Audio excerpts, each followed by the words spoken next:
तो चलिए शुरू करते हैं। आज हम लोग पढ़ेंगे गोदान उपन्यास का 8वां भाग। तो देखते हैं। जब से होरी के घर में गाय आ गई है, घर की स्थिति ही जो है कुछ और हो गई है। धनिया का घमंड तो उसके संभाल से बाहर हो जाता है। जब देखो गाय की चर्चा। भूसा छिज गया था, ऊख में थोड़ी सी चरी बोदी गई थी, उसी की कुट्टी काटकर जानवरों को खिलाना पड़ता था। आंखें आकाश की ओर लगी रहती थी कि कब पानी बरसे और घास निकले। आधा आषाढ़ बीत गया और वर्षा न हुई। एक दिन बादल उठे और आषाढ़ का पहला दोंगड़ा गिरा।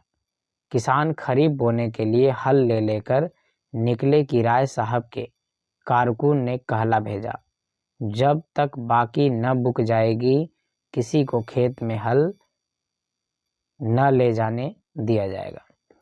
किसानों पर जैसे वज्रपात हो गया। और कभी तो इतनी कड़ाई न होती थी, अब की यह कैसा हुक्म। कोई गांव छोड़कर भागा थोड़े ही जाता है। अगर खेती में हल न चले तो रुपए कहाँ से आएंगे? निकालेंगे तो खेत से ही। सब मिलकर कारकुन के पास जाकर रोए। कारकुन का नाम था पंडित नोखेराम। आदमी बुरे न थे, मगर मालिक का हुक्म था, उसे कैसे टाले। अभी उस दिन राय साहब ने होरी से कैसी दया और धर्म की बातें की थी, और आज आसामियों पर यह जुल्म। होरी जो है मालिक के पास जाने को तैयार हुआ, लेकिन फिर सोचा, उन्होंने कारकुन को एक बार जो हुक्म दे दिया उसे क्यों टाले। वह अगुआ बनकर क्यों बुरा बने। जब और कोई कुछ नहीं बोलता तो वह आग में क्यों कूदे। जो सबके सिर पड़ेगी वह भी झेलेगा। किसानों में खलबली मची हुई थी। सभी गांव के महाजन किसानों में जो है खलबली मची हुई थी। सभी गांव के महाजनों के पास रुपए के लिए दौड़े। गांव में मंगरू शाह की आजकल चढ़ी हुई थी। इस साल सन में उसे अच्छा फायदा हुआ था। गेहूं और अलसी में भी उसने कुछ कम नहीं कमाया था। पंडित दाता दीन और दुलारी सहुआइन भी लेन देन करते थे। सबसे बड़े महाजन थे झिंगुरी सिंह। वह शहर के एक बड़े महाजन के एजेंट थे। उनके नीचे कई आदमी और थे जो आसपास के देहातों में घूम घूम कर लेन देन करते थे। इसके उपरांत और कई छोटे छोटे महाजन थे जो 2 आने रुपए ब्याज पर बिना लिखा पढ़ी रुपए देते थे। गांव वालों को लेन देन का कुछ ऐसा शौक था कि जिसके पास 10-20 रुपए जमा हो जाते वही महाजन बन बैठता था। एक समय होरी ने भी महाजनी की थी। उसी का यह प्रभाव था कि लोग अभी तक यही समझते थे कि होरी के पास दबे हुए रुपए हैं। आखिर वह धन गया कहाँ? बंटवारे में निकला नहीं। होरी ने कोई तीर्थ व्रत भोज किया नहीं, गया तो कहाँ गया। जूते जाने पर भी उसके घटते बने रहते हैं। किसी ने किसी देवता को सीधा किया, किसी ने किसी को। किसी ने आना रुपया ब्याज देना स्वीकार किया, किसी ने 2 आना। होरी में आत्मसम्मान का सर्वथा लोप न हुआ था। जिन लोगों के रुपए उस पर बाकी थे उनके पास कौन मुंह लेकर जाए। झिंगुरी के सिवा उसे और कोई न सूझा। वह पक्का कागज लिखाते थे, नजराना अलग लेते थे, दस्तूरी अलग, स्टाम्प की लिखाई अलग। उस पर 1 साल का ब्याज पेशगी काट कर रुपए देते थे। 50 रुपए का कागज लिखा तो मुश्किल से 70 रुपए हाथ लगते थे। मगर इस गाढ़े समय में और क्या किया जाए। राय साहब की ज़बरदस्ती है, नहीं इस समय किसी के सामने क्यों हाथ फैलाना पड़ता। झिंगुरी सिंह बैठे दातून कर रहे थे। नाटे मोटे, खलवाट, काले, लंबी नाक और बड़ी बड़ी मूछों वाले आदमी थे। बिल्कुल विदूषक थे और थे भी बड़े हंसौड़। इस गांव को अपनी ससुराल बनाकर मर्दों से साले या ससुर और औरतों से साली या सलहज का नाता जोड़ लिया था। रास्ते में लड़के उन्हें चिढ़ाते, पंडित जी पाल लगी, और झिंगुरी सिंह उन्हें चटपट आशीर्वाद देते, तुम्हारी आंखें फूटे, घुटना टूटे, मिर्गी आए, घर में आग लग जाए आदि। लड़के इस आशीर्वाद से कभी ना घाते थे, मगर लेन देन में बड़े कठोर थे। सूद की एक पाई न छोड़ते थे और वादे पर बिना रुपए लिए द्वार से न टलते थे। होरी ने सलाम करके अपनी विपत्ति कथा सुनाई। झिंगुरी सिंह ने मुस्कुरा कर कहा, वह सब पुराना रुपया कर डाला। पुराने रुपए होते ठाकुर तो महाजनों से अपना गला न छुड़ा लेता, कि सूद भरते किसी को अच्छा लगता है। गड़े रुपए न निकले चाहे सूद कितना ही देना पड़े, तुम लोगों की यही नीति है। कहीं के गड़े रुपए, कहाँ के गड़े रुपए बाबू साहब, खाने को तो होता नहीं। लड़का जवान हो गया है, ब्याह का कहीं ठिकाना नहीं, बड़ी लड़की भी ब्याहने जोग हो गई है। रुपए होते तो किसी दिन के लिए गाड़ रखते। झिंगुरी सिंह ने जब से उसके द्वार पर गाय देखी थी, उस पर दांत लगाए हुए थे। गाय का डील डौल और गठन कह रहा था उसमें 5 सेर से कम दूध नहीं। मन में सोच लिया था होरी को किसी अर्दब में डालकर गाय को उड़ा लेना चाहिए। आज अवसर आ गया। बोला, अच्छा भाई, तुम्हारे पास कुछ नहीं। अब राजी हुए, जितने रुपए चाहे ले जाओ, लेकिन तुम्हारे भले के लिए कहता हूँ, कुछ गहने गाते हो तो गिरवी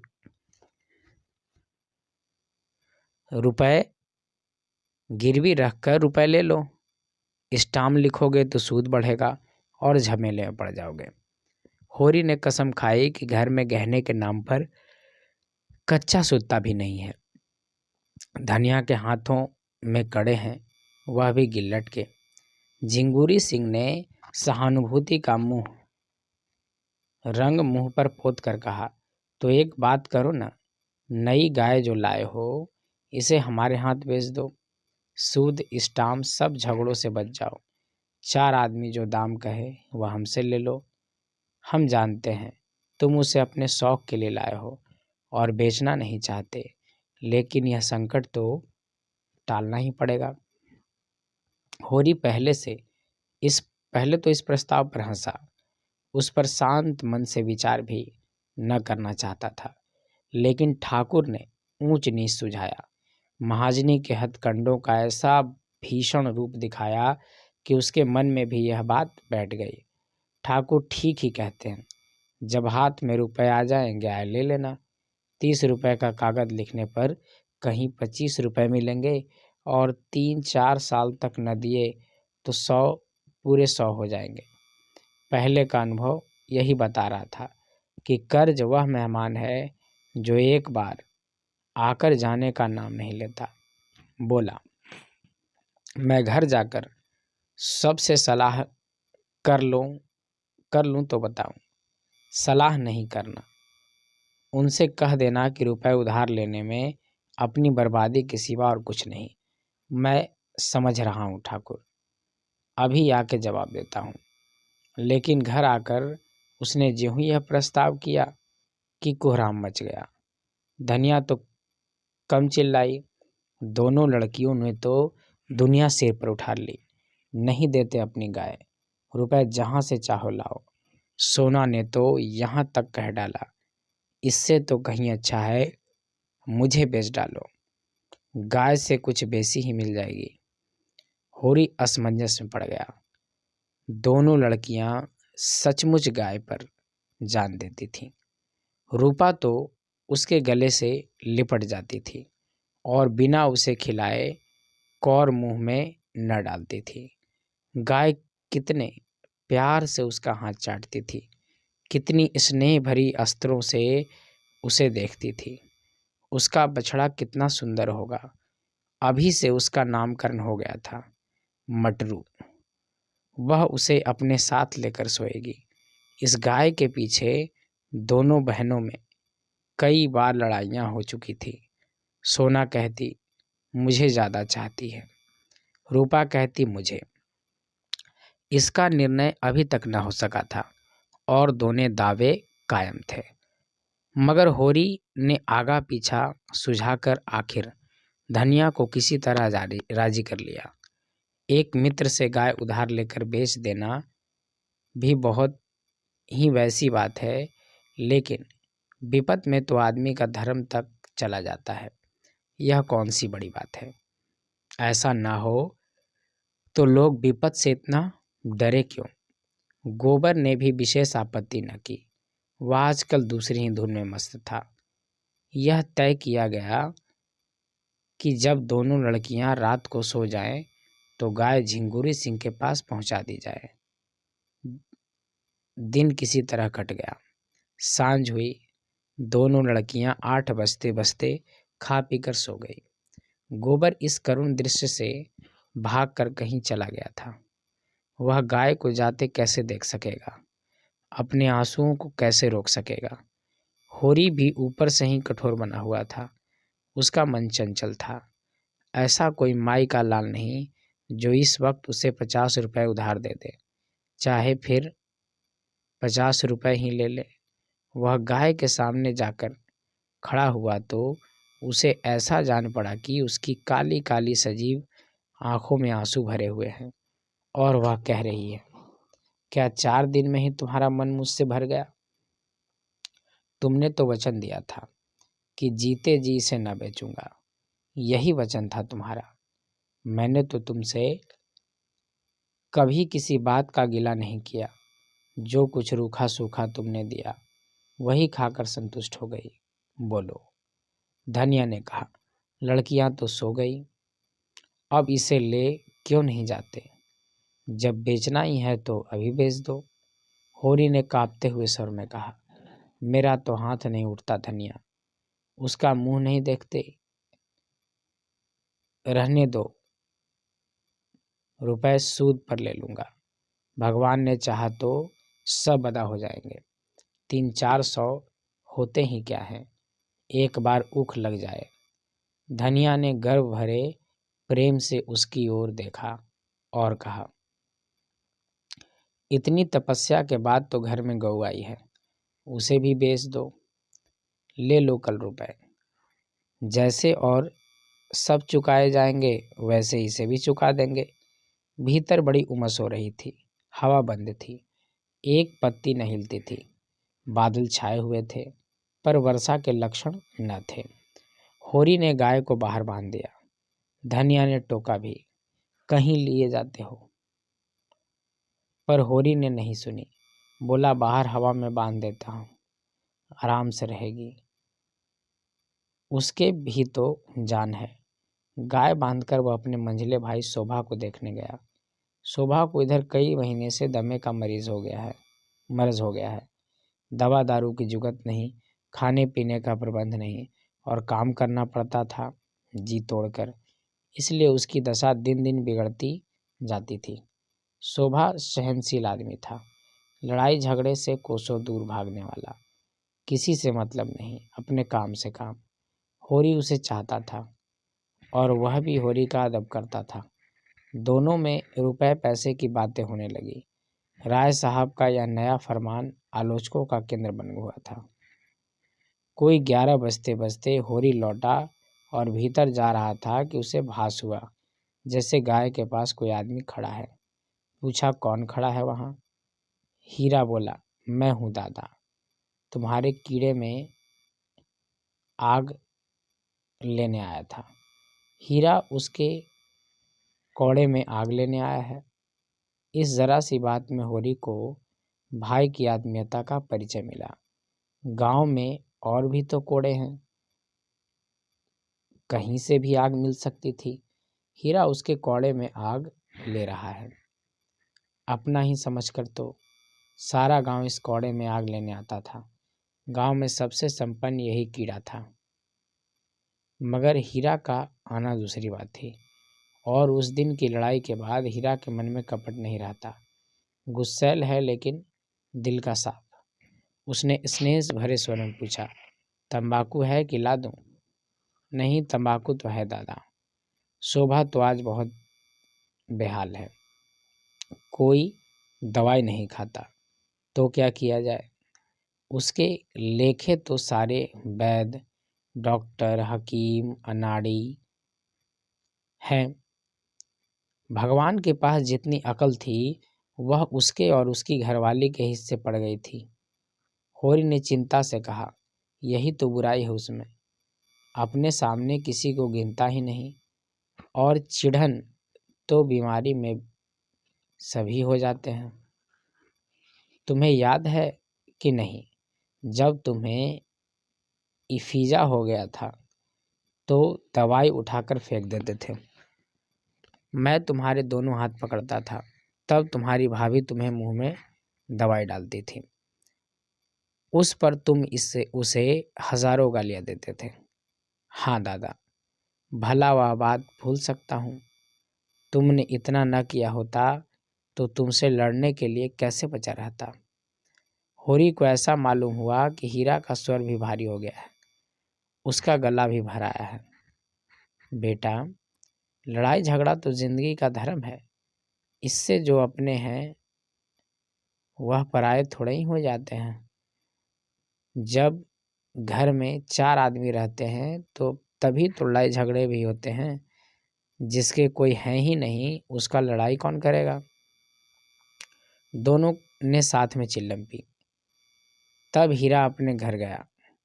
होरी आनंद भोजन करने लगा, अंदर भोजन करने लगा। धनिया रोष से बोली, देखी अपने सपूत की लीला, इतनी रात हो गई है और अभी उसे अपने सैल से छुट्टी नहीं मिली। मैं सब जानती हूँ, मुझको सारा पता मिल गया है। भोला की वह रीढ़ लड़की है ना झुनिया, उसी के फेर में पड़ा रहता है। होरी के कानों में भी यह बात की भनक पड़ी थी, पर उसे विश्वास न आया था। होरी बेचारा इन बातों को क्या जाने। बोला, किसने कहा तुमसे? धनिया प्रचंड हो गई। तुमसे छिपी होगी, और भी सभी जगह चर्चा चल रही है। यह युग्म वह 72 घाट का पानी पिए हुए उसे उंगलियों पर नचा रही है और यह समझता है वह इस पर जान देती है। तुम उसे समझा दो, नहीं कोई ऐसी वैसी बात हो गई तो कहीं के न रहोगे। होरी का दिल उमंग पर था। चूहल की सूझी झुनिया देखने सुनने में तो बुरी नहीं है, उसी से कर ले सगाई। ऐसी सस्ती मेहरिया और कहीं मिली जाती है। धनिया को यह चुहल तीर सा लगा। झुनिया इस घर में आए तो मुंह झुलस दूं राड़ का। गोबर की चहेती है तो उसे लेकर जहाँ चाहे रहे, और गोबर जो इसे घर लाए तो यह दोनों लड़कियां किसके गले बांधोगे? फिर बिरादरी में तुम्हें कौन पूछेगा? कोई द्वार पर खड़ा तक न होगा। नहीं, उसे इसकी क्या परवाह। इस तरह नहीं छोड़ूंगी लाला को। मर मर मैंने पाला है और झुनिया आकर राज करेगी। मुंह में आग लगा दूंगी राण के। सहसा गोबर आकर घबराई हुई आवाज में बोला, दादा, सुंदरिया को क्या हो गया? वह काले ने छू लिया। क्या काले ने छू लिया? वह तो बड़ी तड़प रही है। होरी चौके में जा चुका था। थाली सामने छोड़कर बाहर निकल आया और बोला, क्या सगुन मुंह से निकालते हो? अभी तो मैं देखे आ रहा हूँ। लेटी थी, तीनों बाहर गए। चिराग लेकर देखा, सुंदरिया के मुंह से फिचकुर निकल रहा था। आंखें पथरा गई थी, पेट फूल गया था और चारों पांव फैल गए थे। धनिया सिर पीटने लगी। होरी पंडित दाता दिन के पास दौड़ा। गांव में पशु चिकित्सा के वही आचार्य थे। पंडित जी सोने जा रहे थे, दौड़े हुए आए। दम के दम में सारा गांव जमा हो गया। गाय को किसी ने कुछ खिला दिया। लक्षण स्पष्ट थे, साफ विष दिया गया है। लेकिन गांव में कौन ऐसा मुद्दई है जिसने विष दिया हो? ऐसी वारदात तो इस गांव में कभी नहीं हुई। लेकिन बाहर का कौन आदमी गांव में आया? होरी की किसी से दुश्मनी थी भी न थी, उस पर संदेह किया जाए। हीरा से कुछ कहा सुनी हुई थी, मगर वह भाई भाई का झगड़ा था। सबसे ज़्यादा दुखी तो हीरा ही था। धमकियां दे रहा था कि जिसने यह हत्यारों का काम किया है उसे पाए तो खून पी जाए। वह लाख गुस्सैल हो, पर इतना नीच काम नहीं कर सकता। आधी रात तक जमघट रहा।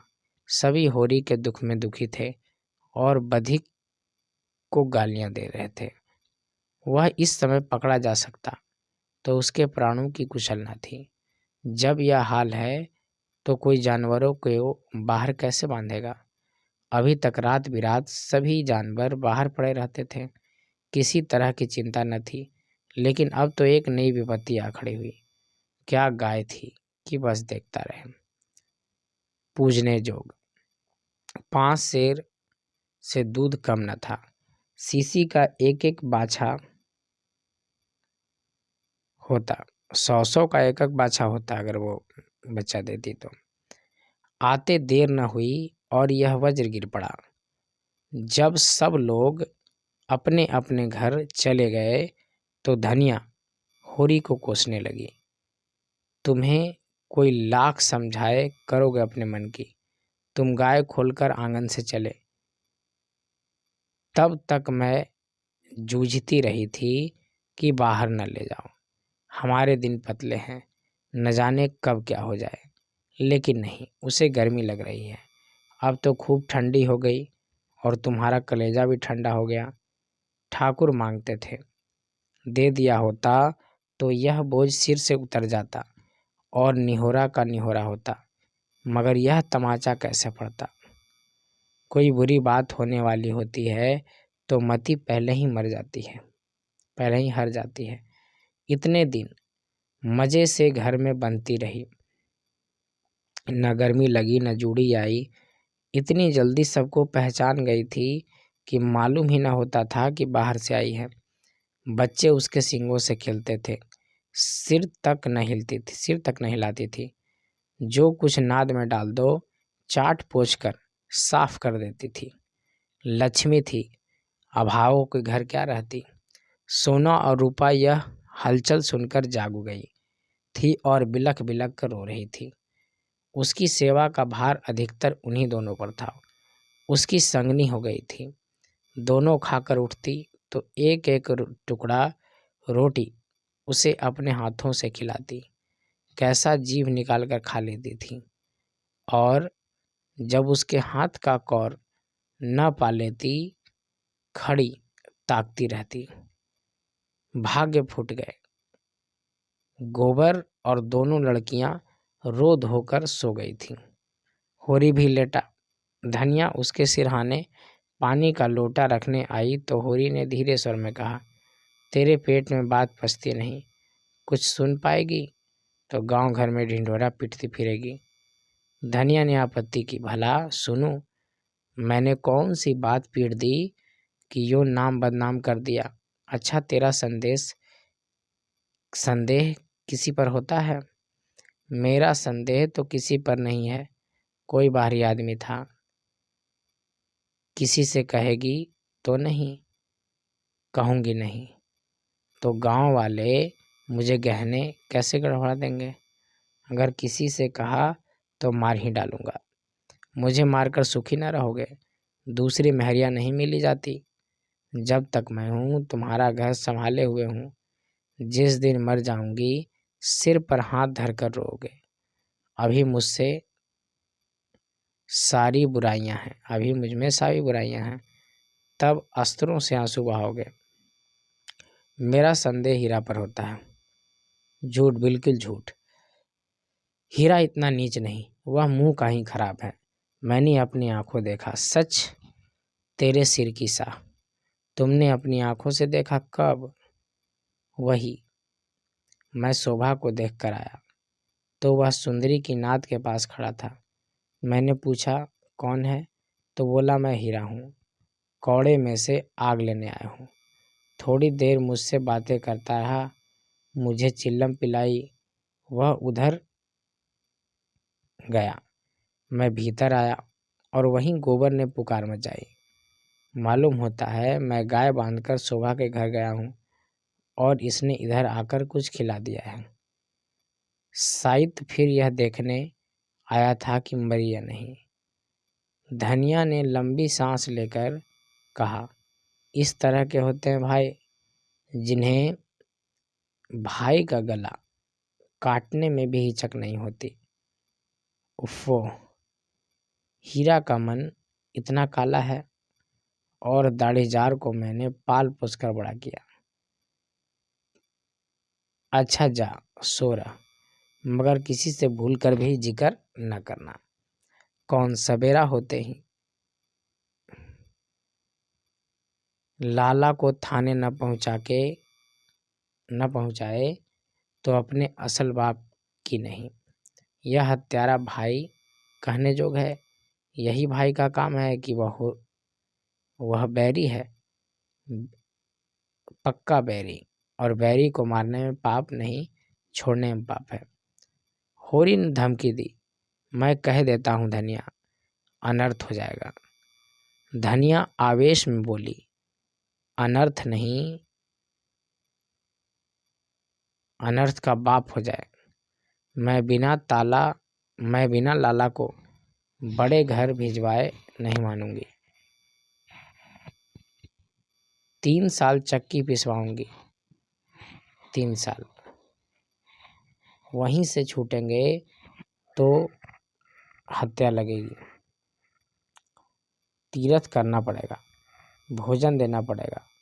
इस धोखे में रहे लाला, इस धोखे में रहे लाला।